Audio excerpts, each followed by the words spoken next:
Eagle Nation, what's up? RB here, and today we have something a little bit different for you. That's right, we got to sit down with Dallas Goedert for an exclusive interview. He talked about the 2024 Eagles dominance, his favorite moments in Philadelphia throughout his career, the disrespect to Jalen Hurts, and how he's been progressing throughout this offseason, given the uncertainty surrounding whether he would be back. All that and more. Make sure you subscribe to A to Z Sports Philly and give me a comment down below after you watch. What's your favorite answer from Dallas Goedert? Hope you enjoy. Dallas Goedert, welcome to A to Z Sports Philly. RB and Ryan Roberts here. Thank you for taking the time to sit down with us. We'll kick it over to Ryan to get us started. Yeah, I know, Dallas. Obviously, I wanted to start us off talking about plaque psoriasis. If I could get that word out, that would be fantastic. Yeah. But I know that you are obviously partnering with Amgen to educate people about this condition and encourage others to talk to the doctor to find the best treatment. So I guess just before we start talking about football here, want to talk about plaque psoriasis, just kind of your, obviously, you're dealing with the condition over the years and why this means so much to you to be heavily involved right now. Yeah, absolutely. Ever since I was 10 years old, I've been dealing with plaque psoriasis, which cause rough, flaky patches on your skin. And being a football player with plaque psoriasis can be tough because, you want to put all your focus onto the game and you're worried about how it looks and how it feels. So I've been taking a Amgen medicine that treats from within rather than putting something on after they show up, putting on a topical, scrambling to do that. So I would just encourage everybody to visit dallasgstory.com to hear more about my story. And then, I also have tips of talking to my doctor.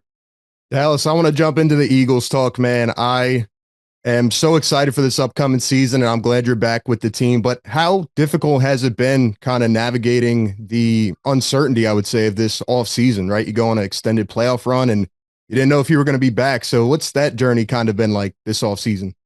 Yeah, I was blessed 7 years not having to worry about that in any off seasons, and being the first time, it was a lot more difficult than I expected. I respect all the players that are moving around year after year because it was a whole array of emotions. At first it was sad you're leaving, and then it was excited about going to a new city and that experience. But my ultimate goal was to be back with the Eagles. Everything worked out to get me back. So I just put all that behind me. Now I'm super excited to go out there and, have a really good season, have the opportunity to run it back, go back to back would be pretty sweet. But it was a fun offseason. It was a good offseason with the team. And, I think we're making strides towards the right direction. Well, and congratulations about that on that Super Bowl victory. Obviously, I'm sure many people have told you that at this point, but I'm actually curious about that, Dallas. Obviously, outside of just dealing with the initial, just trying to figure out if you're going to be back in Philly, obviously playing later into the season. I know, you being a veteran now, kind of getting that body back and right for the 2025 season. Just how has this offseason approach maybe been different from you? Just kind of navigating, getting back with the Eagles, getting back to your grind, doing the stuff that you're doing with plaque psoriasis. Like, how just has the overall offseason been grind wise and just kind of getting back into the swing of things now? Yeah, so it was a little bit different than years past. I would focus on, getting into really good shape, get ready to work in OTAs. And this year, obviously, I missed the first phase of OTAs. But my main goal this year was to get fully healthy. I had hamstring injury early in the season. I had a little bit of a knee injury towards the end of the year, was able to come back the last game of the season and play throughout the playoffs. But my main goal was just to get fully healthy so I could come in when I got to OTAs and, just feel good so I can, work on my craft and not worry that my knee's aching, So I just wanted to take care of all those things so that I can just be feeling good this time because once the season starts, this is the best I'll be feeling. So I just wanted to make sure my best feeling was the top priority. Absolutely. And I want to talk about the guy real quick that's slinging it to you, your entire career, Jalen Hurts. There's been a lot of noise, as you know. He's always a hot topic of conversation. Recently, there was a couple lists put out by the national analysts that had him ranked 5th at quarterback under Mahomes and Burrow, Lamar, and Josh Allen. What's your take on that, right? Like, you've become so comfortable with him your entire career. You may know him better than anybody. What's your take or your reaction on him being ranked 5th among quarterbacks? I think my reaction is the same as him. We don't really care about what other people have to say about us. And I know his most important thing is not being number one on a list. His most important thing is winning games. And that's what he's done so well throughout his career. I think he throws the best deep ball in the league, and people say he can't throw the ball down the field. When it comes to a 3rd and 6 and he needs to either complete a pass or use his legs to get the first down. It seems like he does that more often than not. So whatever the rankings say, I think he's an ultimate winner. And to me, that's the most important part of a quarterback is the win-loss record. There's a lot more that goes into it, but I feel like Jalen always puts us in a position to have the opportunity at the end of games. And, that's what I want out of my quarterback for sure. So Dallas, when I was growing up, and I live right outside of Philadelphia, when I was growing up, the early 2000s were obviously at that point, they were considered kind of the golden era of the Eagles, even though they hadn't won a Super Bowl. You are a part of the best era of Eagles historically, obviously, with winning 2 Super Bowls in the last 8 years and all that type of stuff. I guess I'm curious because I was watching before we got on, I was watching some old clips of you just kind of being mic'd up, and I know you bring a lot of energy to the field. Can I ask who are some of the bigger characters, I guess, on the field that you've been able to play with? I know Brandon Graham was a whole lot of fun, but you've been able to play with a lot of great guys, obviously, at this point. Yeah, there's a ton, and it's interesting because everybody has a different approach to the game. Some people are they go into a zone where they turn into they want to be fierce, they want to be whatever. And for me, I'm always lighthearted. I just try to have fun. I think that's when I play the best. It's always fun to play alongside Lane Johnson. It's funny to see the mic'd up clips of Jordan Mailata, hear what he's saying when people are running down the field. I don't know why he's calling everybody his son, but that must be how he looks at us all. It's been cool. AJ and Smitty, they kind of have their own little way. AJ reading the book on the sideline and things like that. Everybody has their own way to stay in. I think the funnest people are on the defensive side. Like you said, Brandon Graham, who talks trash the whole time. I don't want to talk trash to any defense because I don't want them to hit me harder than they already are going to. But he's been a lot of fun. Nolan Smith, he's been a great addition in that he'll probably be the next one to fill BG's role of trash talking and lowering his shoulder. He's a lot of fun on the field as well. Dallas, you talked about playing your best with the right players around you, but you also play your best when the lights are the brightest. I mean, even this past postseason, you led the team in receiving yards and receptions in the postseason. And historically, you've been one of the best players in franchise history, at least statistics wise. So how are you able to kind of kick it into that next gear when the playoffs come around and the lights are bright? Yeah. I try not to do anything different.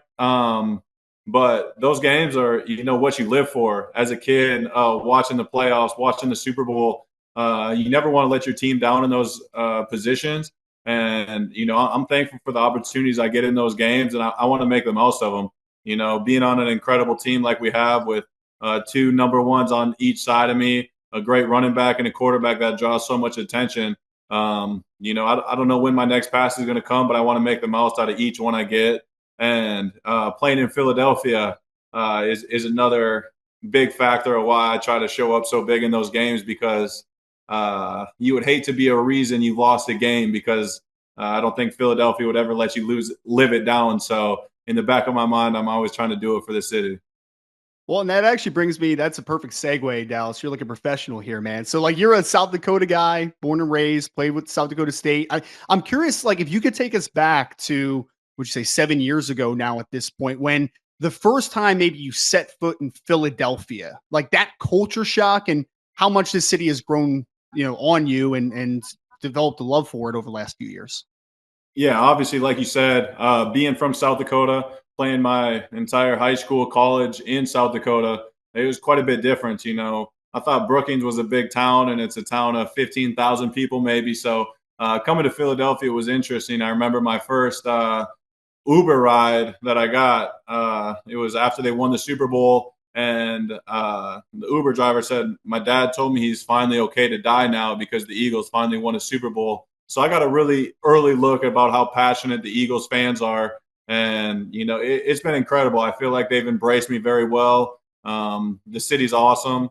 I enjoy everything about it. And, playing for a fan base that's passionate makes me being able to do my job just that much more fun. Dallas, before we close the chapter on 24, because man, it was a magical season. I mean, you guys broke so many records, and at one point, I mean, you were just unstoppable, right? If Jalen doesn't go down in that Washington game, who knows if you guys ever lose again the rest of the season. There's been a lot of great teams that have played in the league, a lot of, historical seasons. Where does the Eagles 2024 season rank for you? Yeah, I mean, for me, it was one of the funnest seasons I've ever had. I think as a team, I'm gonna agree with Saquon. He said we're a top 5 team of all time. You match us against the other great teams. Obviously, there was the 16-0 Dolphins back in '72. There was so many great teams, but I think if you put us position by position, we're gonna be tough to beat by anybody. I think we got top 5 at just about every position on the offensive side of the ball. We have a defense that has some of the best players, up and coming players. I think we'd be a tough team to beat playing anybody. So is it safe to say that the 2024 Eagles beat the 2017 Super Bowl champion Philadelphia Eagles? That's tough for me to say. Obviously, I'm going to say yes, but you might have those debates. I've talked to Fletcher about it before, and he said that 2017 team was pretty special, which they definitely were. But I think I'm gonna take us over them anytime. Love it. Love it. Well, I know RB is going to close us out here in a second, Dallas. I guess the last thing that I kind of want to circle back to our original conversation, obviously, on plaque psoriasis, just for the refresher here for everyone out there. If it's something that people are dealing with, or it's something that you want people to be more aware of, like where should they go as far as getting the education about, obviously, it's something that you deal with on a daily basis? Yeah. Like I said, I'm taking an Amgen medicine. I'm partnering with Amgen. And, I found a treatment option that works really good for me. But I tell everybody to visit dallasgstory.com. And it's more about my story, and it gives you tips of talking about your doctor that's going to find a treatment plan that works best for you. Well, Dallas, we appreciate you taking the time, man, and for sitting down with us. Best of luck this upcoming season, and hope we can run it back. Can I get a go Birds before we end this? Yes, sir. Go Birds, baby. Good Go, talking to man. you Go guys. Birds. Thank you, Dallas.